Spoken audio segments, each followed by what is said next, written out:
मैनावती और अमर प्राणों की माला। एक रहस्यमयी और रोमांचक कथा। बहुत समय पहले की बात है। एक शांत और हरा भरा गांव था माधवपुर। वहीं रहती थी एक निर्धन लेकिन साहसी स्त्री, मैनावती। उसकी गोद में था एक नन्हा बेटा, सूर्यांश। मैनावती का पति, एक ईमानदार लकड़हारा, जंगल में शिकारियों का शिकार होकर दिवंगत हो गया था। तब से मैनावती अपने बेटे को पालने के लिए हर दिन जंगल जाती, लकड़ियां काटती और गांव में बेचती। एक दिन मैनावती को जंगल में एक रहस्यमय नीले कमल का सरोवर मिला, जो घने पेड़ों के बीच छिपा हुआ था। जब उसने सरोवर के पास पैर रखा, जल अचानक चमकने लगा। एक तेज प्रकाश के साथ पानी से प्रकट हुई एक स्वर्ण जलपरी। उसकी आंखों में करुणा थी लेकिन चेहरा पीड़ा से भरा। जलपरी ने कहा, हे स्त्री, तुम सत्य और साहस की मूर्ति हो। मैं इस सरोवर में एक श्राप के कारण बंधी हूँ। मेरी मुक्ति तभी होगी जब कोई सच्चे हृदय से अपने सुखों का त्याग कर किसी और के जीवन को बचाने का संकल्प ले। मैनावती ने बिना एक क्षण गवाए कहा, यदि मेरी कुर्बानी से तुम्हारी मुक्ति हो सकती है तो मैं तैयार हूँ। और तभी जलपरी ने आशीर्वाद दिया और एक अमर प्राणों की माला मैनावती की हथेली पर रख दी। यह माला जीवन और मृत्यु के बीच की सीमा को तोड़ सकती है, जलपरी बोली। परंतु ध्यान रखना, इसके साथ एक श्राप भी जुड़ा है। यदि यह माला किसी स्वार्थी या लालची के हाथ लग गई तो वह अमर नहीं, अभिशप्त हो जाएगा। मैनावती ने माला को अपने पास छुपा लिया और अगले दिन से सब सामान्य हो गया। लेकिन नहीं, किस्मत ने अभी असली खेल शुरू ही किया था। सूर्यांश और मृत्यु का रहस्य। वर्षों बीत गए। सूर्यांश बड़ा हो गया था, परिपक्व, बुद्धिमान और अपनी माँ जितना ही साहसी। एक रात जब वह गांव के बाहर जंगल से लौट रहा था, उसने देखा एक छाया मैनावती के घर की ओर बढ़ रही थी। वह दौड़ा। घर पहुंचते ही वह दृश्य देख सका जिसने उसके रोंगटे खड़े कर दिए। एक काला तांत्रिक, कालकूट, मैनावती से अमर प्राणों की माला की मांग कर रहा था। मैनावती ने मना किया। क्रोधित होकर कालकूट ने उस पर मृत्यु मंत्र चला दिया। जैसे ही वह मैनावती को छूता, माला में एक दिव्य प्रकाश फूटा और मैनावती की आत्मा उसके शरीर से अलग हो गई। लेकिन वह मरी नहीं थी, केवल एक गहरी सुषुप्ति में चली गई। सूर्यांश चीख पड़ा। उसने माला उठाई और तभी जलपरी की आवाज सुनाई दी, सूर्यांश, तेरी माँ ने मेरे लिए बलिदान दिया था, अब तेरी बारी है। कालकूट माला को अपनी आत्मा में समेटना चाहता है ताकि वह न सिर्फ अमर हो बल्कि संसार को अपने अंधकार में डुबो दे। पर तुझे एक रास्ता मिलेगा, तप्त गुफा की अग्निशिला, जहाँ से जीवन जल निकलता है। परंतु वह रास्ता आसान नहीं होगा। भाग 3, अग्निशिला की खोज। सूर्यांश ने माला को गले में पहन लिया और निकल पड़ा, जलपरी द्वारा बताए मार्ग पर। रास्ते में मिला एक बिल्कुल अलग संसार, बोलने वाले जानवर, चलते हुए पत्थर, उल्टी दिशा में बहती नदियाँ और एक रहस्यमय कांच की पहाड़ी, जिस पर चढ़ते ही वो भविष्य की झलकियाँ देखने लगा, जहाँ मैनावती फिर से जीवित थी, पर एक युद्ध से लहूलुहान। क्या यह मेरा भविष्य है? उसने सोचा। इसी पहाड़ी पर उसे मिला एक वृद्ध सन्यासी, जो वास्तव में वही जलपरी थी जिसने अपना रूप बदल रखा था। सन्यासी बोला, तेरी माँ की आत्मा अब कालकूट की छाया में है। अग्निशिला के जल से ही वह मुक्त हो सकती है। लेकिन ध्यान रहे, अग्निशिला पर एक 5 सिरों वाला नाग पहरा देता है। वह केवल शुद्ध आत्मा को ही जल देता है। नाग, युद्ध और मुक्ति। सूर्यांश पहुंचा अग्निशिला की गुफा में।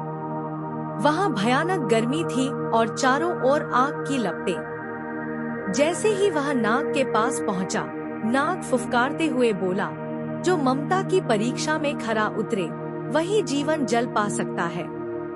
नाग ने उसे 3 रहस्यमयी प्रश्न पूछे, माँ की बलिदान, अमरता का मूल्य और स्वार्थ बनाम परमार्थ के बीच का अंतर। सूर्यांश ने उत्तर दिए, सच्चे, सरल लेकिन भावनात्मक।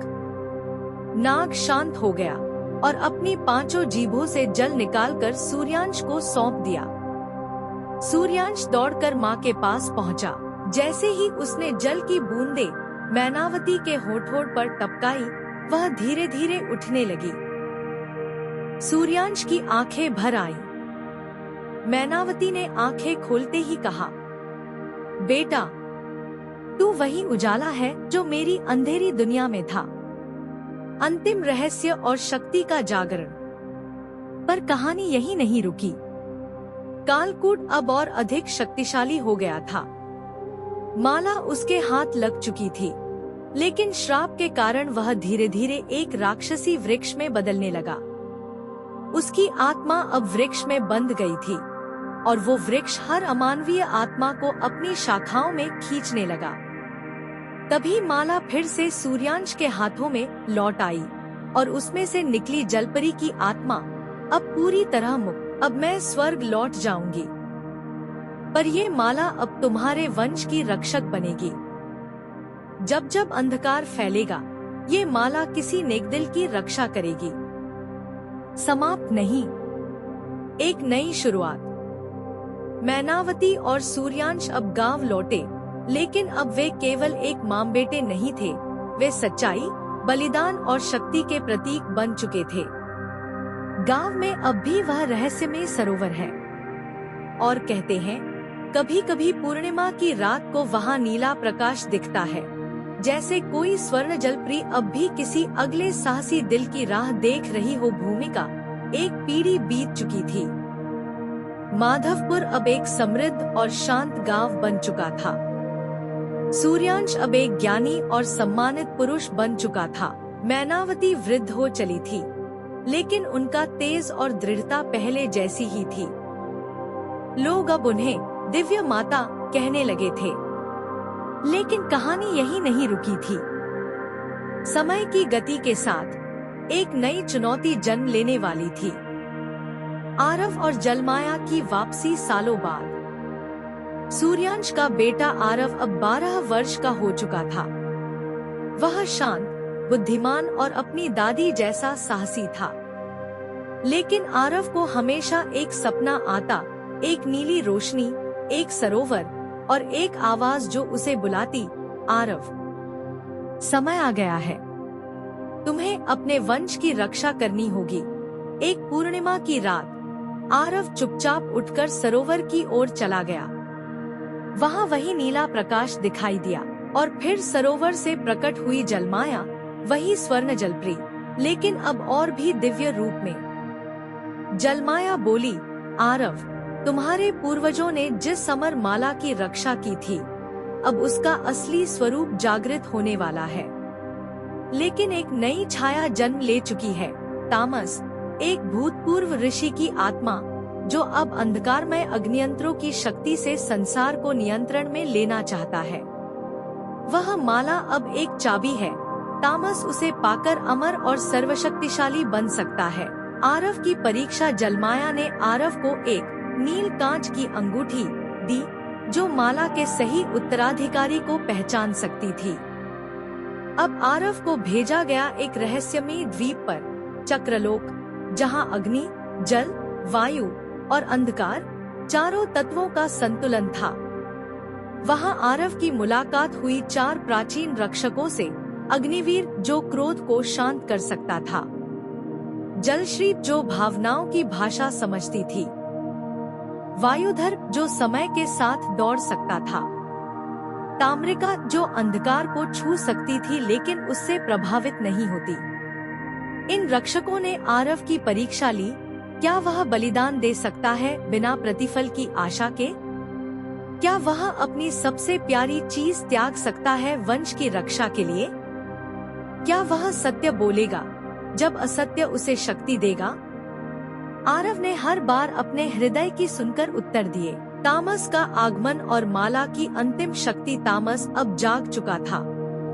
उसका रूप भयावह था। उसकी आंखों में अंधकार, हाथों में आग और मुख से निकलती मृत्यु की भाषा।